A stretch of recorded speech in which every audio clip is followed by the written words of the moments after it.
Right. Okay. We've got Matt Osborne, who likes being recorded. Matt. Yeah. Not really at all. I I'm knew you just a wouldn't. nice guy, Jamie, and I know you're a nice guy, so I'm like, all right, I'll do it for him.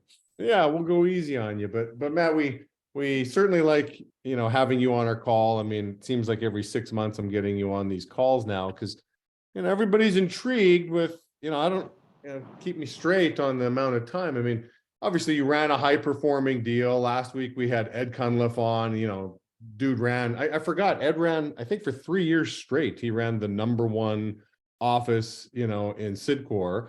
Obviously we've all been passing that baton around over the years. Last year was Brendan Fulkerson. So, there's something to be said about people that can run these high performing monsters.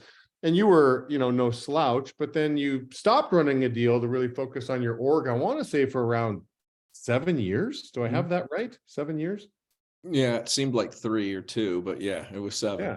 Right. So 7 years go by and you did a great job. Many of us, myself included, were studying you and what you were doing because you were very effective and your crew is growing at a nice pace. It's like, I think this is what we all want. We all want to run a good office and get to the point that you don't have to run an office. But then you had a little bit of a paradigm shift a couple of years ago, maybe thanks to COVID, maybe thanks to you working out of your home as long as you did, but you want to get back in the saddle running your office. So here you are now running your office. And obviously when you and I touch bases, you're very pleased with the dollar per rep and, pound for pound happening in your business, but we're just checking in. How is life as an ICL owner? What are your thoughts? What's going through your mind?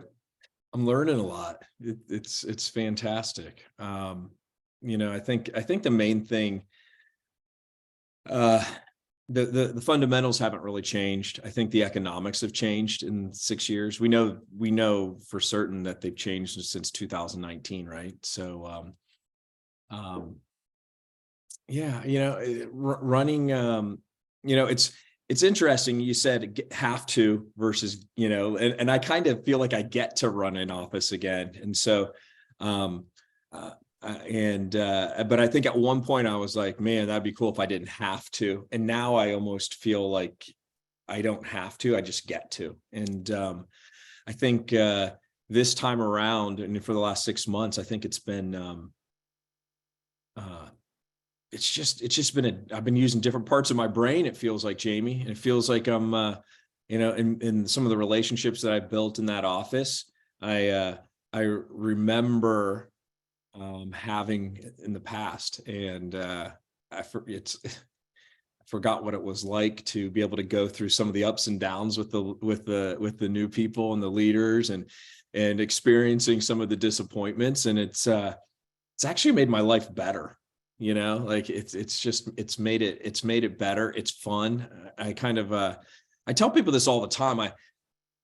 And maybe you feel like this, Jamie, but like, running an office for so long, or being around the direct sales industry, it's kind of like we get really good at figuring out a puzzle, right? And it's just, and I don't like doing puzzles, but if I look at our business like, or running an office like a puzzle, you pretty much just have to take the time, and eventually the pieces all come together. You just have to work through it. And I kind of like solving that puzzle. So it's not frustrating as maybe it was when I was 6 years ago, or even 10 years ago, or 15 years ago, but there is frustration. But I'm kind of feeling all the ups and downs, which is as weird as it sounds, it's fun. I mean, so before, I remember when you were transitioning to full-time consultant, I mean, you felt, and I'm asking this question because I think many owners, once you've been in the saddle for years, you get burned out on the same conversation over and over again, and you get a little tired of it. And geez, I got a new guy that wants to, hey, Matt, can I talk to you? After the morning meeting, like, oh man, I've had this convo 1,000 times. So you seem like you're getting a little, I don't say burned out on it. Maybe that is the right choice of words, but now you've got some new life and some new legs in that. So what's that all about? Is it just a change of perspective? It's kind of like muscle. I guess it's like muscle memory, but I forgot what it was like. So, and I have a pretty good short-term memory, like I forget things pretty fast on purpose, and I can just kind of move on. So, yeah, it's doing, I don't know if it's I typically am moving. I've moved every 7 years. It seems like that. I lived in Boston for 7 years, Scottsdale for 7. And so maybe that's just a part of my rhythm. I like to shake things up every 7 years, but it hits differently this time in terms of maybe because it is newer, and I forgot what it was like that. There's no burnout. The lows are definitely not nearly as low, and the highs aren't nearly as high. It's just like, it's just cool. And it just feels fun. It just feels like I'm trying to solve a problem and trying to move things forward. And I know I'm totally capable of doing it. And it's kind of like when you're great at the field, you don't know if you're going to go, you don't know if you're going to make $300 today, but you do know with certainty that you're going to put in the effort and the energy that is required. And then at the end of the day, you're pleasantly surprised that you did it. And if you didn't do it, you just know for sure tomorrow's going to work. And so I think there's a level of confidence there for me. Yeah. Great. And so what do you focus on with your org? I mean, I ask this question to all the seniors that get on this call, whether it's Ed or Adam, like, hey, so obviously with dozens of outside deals scattered all over the country, I mean, what's the messaging you're giving your org right now?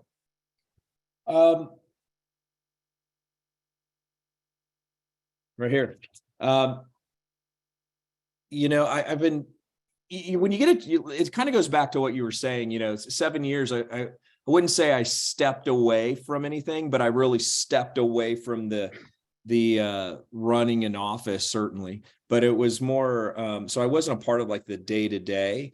And I think this time around, one of the things that I'm focusing on is high rep averages, so that we can get competent new leaders, so then we can add great people, and then we rinse and repeat that. So you and I started in an age long time ago where it was kind of like, let's hurry up and get to ownership, because that's the only time we're ever going to make money. Let's like you're making $600 in the field, that probably was like making $2,000 today. And I think sometimes, since I went through that, and then it was, okay, let's hurry. It's all about speed.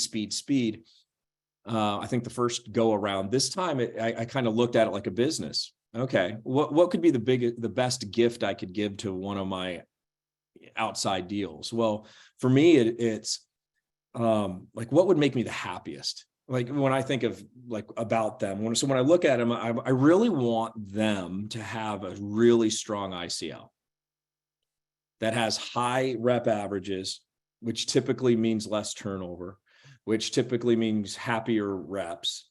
It's a thriving business that my outside deal feels really strong and feels really, really good. And if that could be the end all be all, I think that's a pretty good spot. And then the cherry on top is, who's next? Who do we promote out? And let's go. So that's kind of been my focus, and I've been talking about this for about 3 months. I got to spend a week down in Miami at Brennan's office.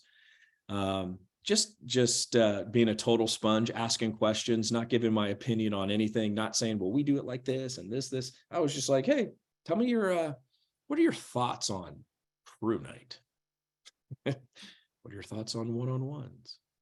I mean, I felt like I was a rookie owner again, just asking questions. And, I was pleasantly surprised. It's like 95% of it's very similar. And it was refreshing to see and hear and all that stuff. But that's been my big focus. It's like, why don't we teach these guys like what I'm thinking, the way I'm working? And I can't work with all my guys this way. It's just the ones that I feel like have the capacity to kind of have a paradigm shift. I'm just talking to them about, run your ICL like a real business. Not just like, let's hurry up and build this gigantic headcount and get it going. It's more like, let's run it like a business. What would a client like? High rep averages. They would want sticky sales. They would want high sales. Okay, so you're taking care of the client. What would a healthy ICL look like? How many guys? What would the wires look like? Okay, good. What would a healthy bank account look like? And so this isn't the, and I think at times and over the years, there's been maybe some apprehension to stay in that, what I would consider really strong and stable spot. There'd be apprehension because then people would assume that you didn't care about your people or promoting out people and things like that, or you had to choose one or the other. And I'm really coming around to the concept that you can do both. And that's probably the best thing for my guys. And so that's kind of what I've been really focusing on, even in our location now. It's let's get these let's get the reps higher, their averages up really high. Making sure that our newest people that come in are only surrounded by the best people. I don't want them catching the $600 flu or the $500 flu. Let's let them catch the $1,000 flu. Let them catch the $1,200 flu, and let's see if they can. And let's not abandon them, so to speak, after 2 weeks of getting promoted into leadership. Let's stick with them, and let's let the cement dry a little bit and play the long game on this. And that's kind of the message I'm kind of weaving in. We're doing that personally here in Nashville, but we're also weaving that into a few of the offices across the country. Mm-hmm. And so you're obviously pleased with your, the dollar per rep is strong. Again, you and I talking in advance, you're very happy with how the reps are doing. What are you doing specifically to drive those kinds of results that the average rep is, making $1,000 a week? I mean, what are you doing? Well, it's not there yet. I wish it were. But they're higher than they were. We've been talking about this for about, almost 2 months now, just talking about sales being the exchange of energy, and the office being an exchange of energy, and how suffering people tend to infect other people who might have been healthy. So we're talking about, okay, if they're struggling here, then we have almost like a business and moral obligation to get their averages up, or we have to protect the rest of the crew. So, one of the things that we do, we opened this up about a month ago. And unfortunately, or fortunately, however you look at it, our headcount went down once we started doing it. Like, we didn't expect it to do this, right? So we were like, okay, what we'll do is we'll give these guys more sales training, and we'll give them more leadership coaching, and we'll give them more one-on-ones, and we'll give them more time around us and more time around mindset coaching. And our assumption was, hey, if they're around these three owners and all of us giving our best, they'll step into that role, and we were expecting a lift. And that wasn't true. What we actually experienced was, it wasn't necessarily a mindset thing. It wasn't necessarily a training thing. It was a will thing. Like, were they willing to go work hard? And so the nice thing about that is before we had the chance to go chop, chop, chop, or cut, cut, cut, or bottom line them or anything like that, they removed themselves out of the game. And we kind of looked around and went, we have, maybe netted -5 leaders in a week, yet our production's 25% more.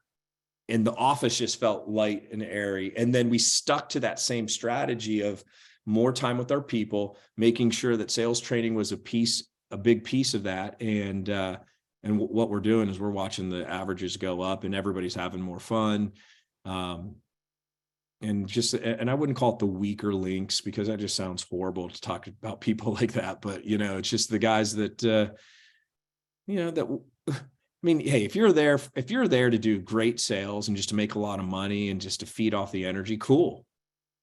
And if you're there to go to move into a leadership role and help, contribute to the office and have high production, cool. But if you're not there for any of those reasons, at the bare minimum, you have to be doing well at the sales, and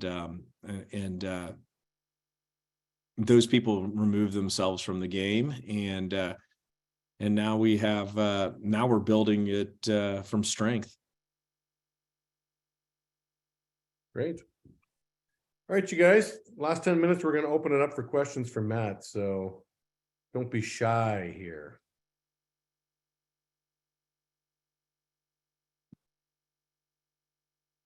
I see a hand. Yeah, I try to use the hands rather than like fighting everybody on the mic side of things. Hey, cool. All right. Yeah, so I got two questions for you. One, I was curious, what do you consider a strong DPR? Because I know Jamie hinted at the 1,000 per week, but are you looking at 200 or what are you doing there? And then the second one, I understand the long game part. What kind of timeline are you expecting once you have the strength to actually promote out? Oh gosh, Steven's in the witness protection program. That's why you can't see him. I can tell that. I'm surprised there's like a voice changer over there. DPR, what is that exactly? $1 per rep. $1 per rep. Okay. That's a little sophisticated for me over here. Eventually, what do we want to be shooting for? I think I think you have a healthy business if you have $1,000 average. I mean, I think that's healthy. I think when you, and we're not there at all. I mean, by just having those people remove themselves, the per piece average went up because we weren't counting their numbers. But I think we would be happy to add another 100 onto ours now. And then 6 weeks from now, let's see if we can get that up to another 100 and to another 100. I mean, we've set our sights on $1,000 per rep. And the reason we did that was, in an office of, let's say you have 25 guys, that's a huge wire.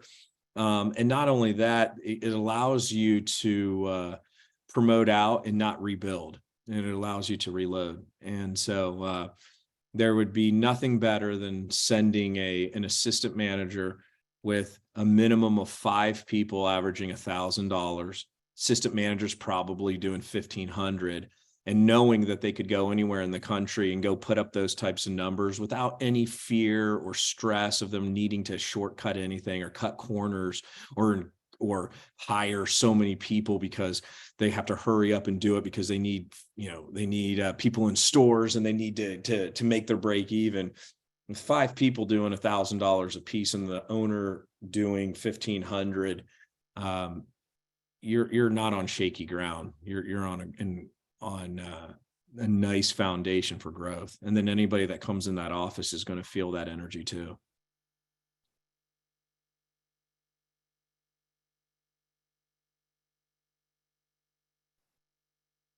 I don't know if I answered that. I didn't use the word DPR, but that's what I meant. I got the ballpark. I appreciate it. All right.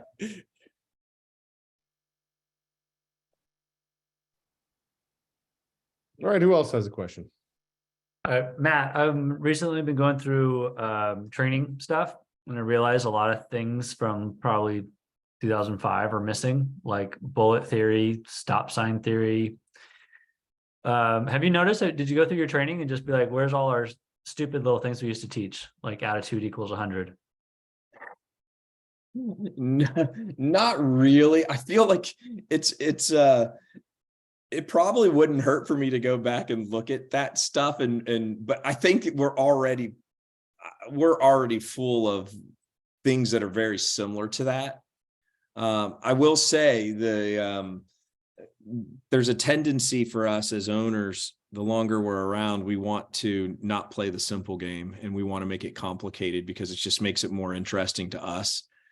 I was having a conversation just I think it was either today or yesterday with a couple owners, and the reality is some of those simple things that used to stimulate us when we were brand new and that really caught our eye, they still catch people's eyes and they catch their attention. So I think we can get lost in the weeds at times and try to teach the guys what really interests us when really I've come around to thinking, well, you know what? Probably those old Zig Ziglar books probably make a lot of sense, those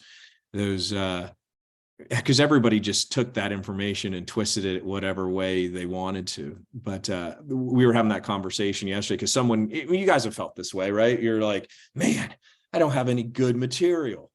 Like if my material's old and crusty and it's just boring. Well, it might be to us, but it's not to our guys because they're new. There's other people. And they're the audience. And if it was good for us and it was good for everybody else until we got bored of it, well, those guys are either running their own show or they're in another industry or another company. It's still interesting. It just might not be to us. And so that's, it's interesting you say that. I never asked where did it all go, but I was having that conversation yesterday with somebody and I'm like, go check out this guy. He says the same stuff that you grew up on, and it's just a little bit of a different twist to it. And even though it might seem very elementary to you, and you're a little bit more sophisticated than you were 5 years ago, go just talk about that stuff because that's where they are, and make sure that the audience is the one that we're focused on when it comes to giving them information, and not us, not our interests, so to speak. I have That's why I go play laser tag, and I don't want to, because I'm like, I really don't need to go play laser tag, but we're going to go play laser tag because that's what that's what my guys would want me to do. Right.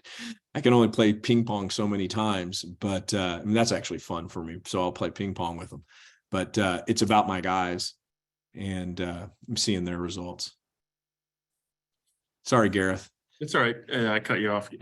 Is there a major recruiting improvement, decrease? Do you feel like it's the same as it once was? Do you feel like you've had to adjust your game? I've got a semi-C personality too, so I'm always interested if you feel like the numerical focus has changed. I felt like I've been really fortunate to have great recruiters, and just tightening up, just keeping things really simple for them. So they've been able to put a lot of people in front of me, the same amount that they've always put in front of me. One difference is costed you more or costed you less. That's been the same. The same. Yeah. And one big difference is like I'm old compared to them. Like legitimately, I've had a few people over the last in the last 3 months say, yeah, what brought you back for the second interview? Well, I wanted to see if there were people my age, what the culture was, if there were people my age. Like they assumed everybody here was bald and gray and wrinkly like me, you know what I mean? So I've noticed that's quite different, back when. And I went through that stuff, and so did you, when we were 23, 24, 25, a lot of people were thinking, are there any adults here? And we were like, nope, no adults, just us. So I haven't really noticed a difference. I will say this. I think with social media, I think people are more, they're bombarded with messaging about other opportunities in this world. And again, everybody puts their highlight reels out there, right? So other industries probably look a little bit more appealing. We're not like the sexy game in town at all, maybe because I think there was a time when somebody would go, wow, there's a career path here, and here's where it might lead to, and I could do this. Well, they can get on TikTok and they might be bombarded by thousands of people that are, flipping tennis shoes or, selling life insurance or whatever. And they're like, okay, this isn't as cool as what those guys online are doing. So I think that is a little bit different than what I was used to even 6 years ago. I'm sure you've run into that, right? Like like I literally had a new guy that I thought was awesome. Like he is a great guy, and his last 4 days, he only saw, or last 5 days between he and the person he was with, last 5 days, they made $2,700. And he quit because he wants to make more money. So how do you counter that? I mean, we can finish. I didn't. Now, unfortunately, I can't tell you the first 5 days, we dropped the ball with his training. Even though he had the best trainers, they literally were doing like $100. And then the next day, he would go out with somebody else, and that person who did $100 with him would make $500. And so he saw that. So his first, I pretty much said, hey, listen, give yourself 4 more days with us. I'm going to show you what's possible, because I think you could really, really, really learn quite a bit. And I know you're looking for a mentor. I mentor guys like you. And he saw the money, but I think he was already checked out within those first 6 days.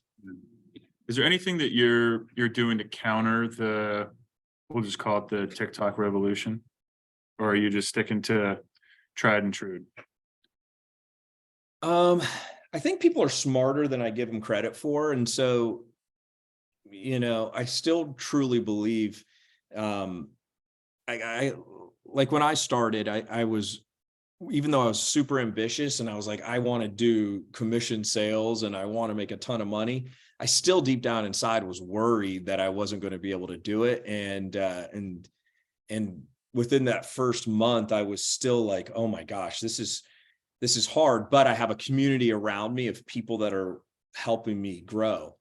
Yeah. And while I still think people are smart, that while they see all that stuff potentially online, their faces, but there's not emotion behind that. And so I guess we do focus quite a bit on, we're focusing quite a bit on just culture. And, and I think people go through different phases. One thing that we've implemented that I think really matters, and I never thought about doing it before, is like within the first 2 weeks of them working with us, I'll sit down with them for an hour and just talk about transitions from whatever company they were with and transition over here, and literally talk about, what are you having are there any things that you had priorities before that you're not able to do since you're working here now? And I'm trying to get in front of a lot of I don't have time with my friends or family. I used to work out, but now I don't, because as you know, there's time for all of it. It's just a matter of, do you have the structure in place? So I've been doing that with a lot of the newer people within their first couple of weeks working here, and I can get out in front of some things. And what I've noticed is I build a great relationship with them because they're vulnerable with me right away. Like, yeah, I used to work out like crazy and I haven't been. Mm-hmm. Or I work out for 3 hours and then I go, okay, let's say you work out for 45 minutes instead, and let's work through those things. So I think the personal aspect of it is kind of the way I go. I don't know, combat the TikTok revolution, as you called it, right? Like it's working with us, and I truly believe there's some safety there psychologically, some safety working with people like us. Yeah, no, that's great. It's good to have you back in the game, man. No, thank you.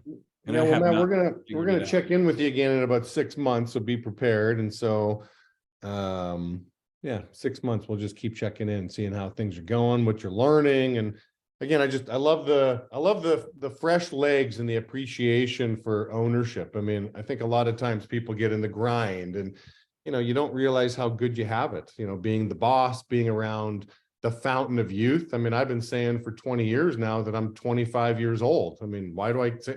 Because everybody's 25 in the office. So, even though I'm an old man like you, I don't feel old at all, because I'm always working with this high energy and young people. So, I think we have a deep appreciation for ICL ownership for sure. Yeah. So good having you, Matt. I appreciate you. Yeah. Thanks for having me on. I appreciate it. See y'all. Check in with you soon. All right.